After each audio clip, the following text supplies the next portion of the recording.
orang-orang yang menjaga fungsi pendengarannya itu akan lebih jauh kena tinnitus daripada orang yang tidak menjaga fungsi pendengarannya. Dan menjaga fungsi pendengaran terutama pada anak-anak muda zaman sekarang, sebenarnya anak-anak kecil juga sih makin sulit.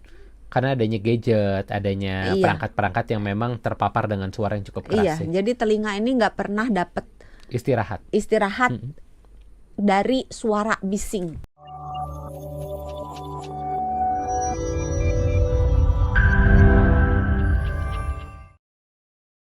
Apakah sebenarnya tinnitus itu berkaitan dengan fungsi pendengaran kita, Dok? Dengan adanya tinnitus ini apakah akan mempengaruhi pendengaran kita semakin lama semakin menurun? Iya, sebenarnya kalau dibilang tinnitus berkaitan dengan fungsi pendengaran,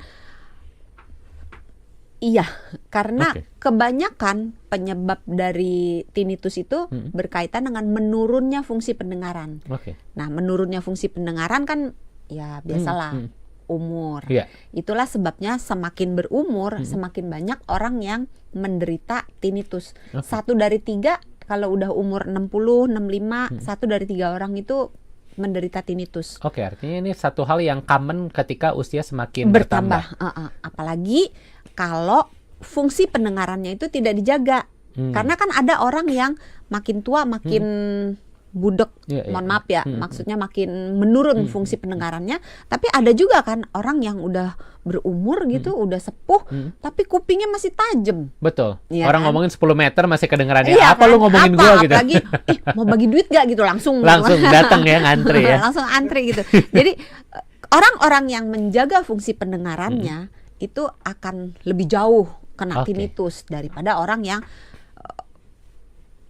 tidak menjaga fungsi pendengarannya. Dan menjaga fungsi pendengaran terutama pada anak-anak muda zaman sekarang, sebenarnya anak-anak kecil juga sih makin sulit. Karena adanya gadget, adanya perangkat-perangkat yang memang terpapar dengan suara yang cukup keras. Jadi telinga ini nggak pernah dapat istirahat dari suara bising, apalagi kalau yang tinggalnya di kota besar. Betul. Di kota besar jam berapapun selalu ada suara. Betul. Iya kan. Bahkan tengah malam aja tuh kendaraan lalu lalang banyak tetap ya. ada gitu, dan tidak berhentinya suara, paparan suara membuat bulu-bulu yang ada di dalam telinga. Jadi di dalam telinga kita tuh ada bulu-bulu halus banget.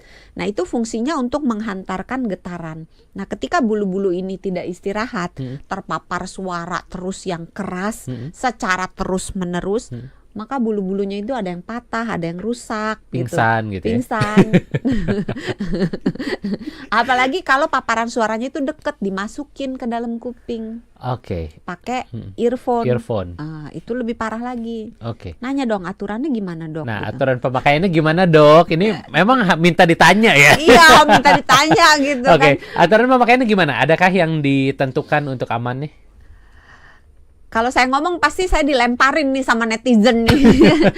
60 menit menggunakan alat bantu telinga ya, entah earphone atau headset, itu harus istirahat.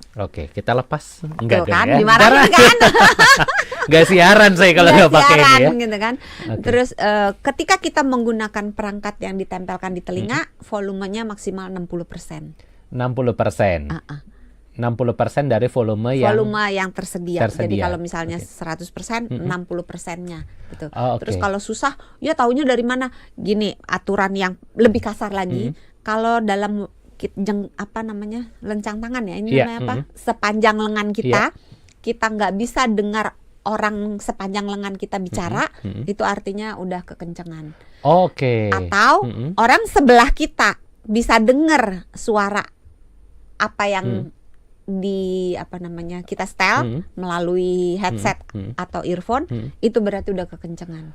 Jadi itu ya, ada beberapa indikasi yang bisa dipakai untuk mengecek apakah suara yang disetel ini terlalu kencang atau tidak. Tapi kan susah ya, mengingat beberapa pekerjaan itu mengharuskan menggunakan alat tersebut. Betul. Ini tanya juga, dong, jalan keluarnya gimana? Terus jalan keluarnya gimana, Dok? Ini baru mau nanya soalnya kan kayak pilot gitu-gitu kan memang harus pakai nih untuk komunikasi. Kayak Hans di studio memang harus pakai untuk bisa kontrol suara. Emang ada beberapa kerjaan yang mengharuskan untuk menggunakan dalam tanda kutip pengeras suara yang perangkat ini nempel di telinga. Iya. Jaga supaya volumenya tidak melewati 60. Terus kalau bisa 60 menit. Kalau nggak bisa, setidaknya gunakan sebelah telinga. Karena kan kalau kayak Hans kan ini nggak bisa, alatnya nggak bisa dicopot. Atau bisa ya dicopot. Begini dong. Bisa begini. Jadi dimarahin sama bosnya gitu kan. Kalau seandainya bisa dipakai, kan kalau misalnya kita nge-zoom atau mungkin terima telepon atau apa, bisa pakai sebelah kan. Jadi gantian, sebelah sini dipakai, yang ini enggak, yang kanan enggak. Nanti habis itu yang kanan dipakai, yang kiri enggak. Tapi kalau tidak memungkinkan juga harus menggunakan kedua belah telinga, setidaknya pada saat kerja ya udahlah, nggak ada pilihan kan. Sesudah kerja istirahat. Hentikan semua paparan suara gitu. Kalau bisa cari tempat yang sepi, udah berhenti. Ini kalau pakainya salah satu, budaknya sebelah nanti dok. Nggak, kan gantian. Oh gantian ya. Jadi kalau misalnya makainya 3 jam, ya udah di sini 1 jam. Habis itu sebelah kiri misalnya digunakan duluan 1 jam, habis itu dicopot, ganti ke telinga kanan 1 jam, habis itu dicopot lagi telinga kiri, jadi di istirahat sebelah-sebelah gitu. Jadi ini memang bisa jadi solusi kalau memang pekerjaan Anda diharuskan ya menggunakan pengeras suara yang memang perangkatnya ini menempel pada telinga Anda. Atau perjalanan kan kalau orang-orang di bis Transjakarta atau misalnya di kereta itu kan lama banget ya. Kalau nggak ngapa-ngapain kan pada bete ya. Jadi kebanyakan kan dengerin musik atau dengerin podcast, dengerin Dokter Santi gitu kan. Dengerin Sonora gitu. Bisa digunakan cara itu sebelah aja. Sebenarnya aman juga loh. Karena kalau misalnya kita pakai dua-duanya, apalagi kalau misalnya kita ada di tengah jalan raya atau kita mau nyebrang, kita kadang-kadang nggak denger. Jadi dengan kita cuman pakai sebelah, misalnya ada, ya mana tahu ya, tabrakan betul. Misalnya itu kan tetap ada klakson gitu kan, ada kan kita nggak tahu apa yang terjadi dengan kita menyediakan sebelah telinga untuk waspada dengan lingkungan sekitar, akan lebih aman untuk diri kita. Lebih aman dan tentunya juga lebih sehat untuk pendengaran telinganya, Anda ya. Nah nih dok, sebelum kita break lagi, ini kalau misalnya kita terganggu dengan pendengaran, ini juga biasanya berpengaruh pada keseimbangan tubuh kita. Ini seberapa parah sebenarnya tinnitus bisa mempengaruhi keseimbangan tubuh kita dalam melakukan aktivitas sehari-hari? Ada penyakit yang namanya Meniere disease. Nah itu gejalanya tadi tinnitus, gangguan keseimbangan. Jadi ketika kita mengalami tinnitus dan gangguan keseimbangan, ya ke THT, jangan-jangan kita kena penyakit. Makanya ketika telinga berdenging itu disertai dengan lain-lainnya, sebaiknya ke THT.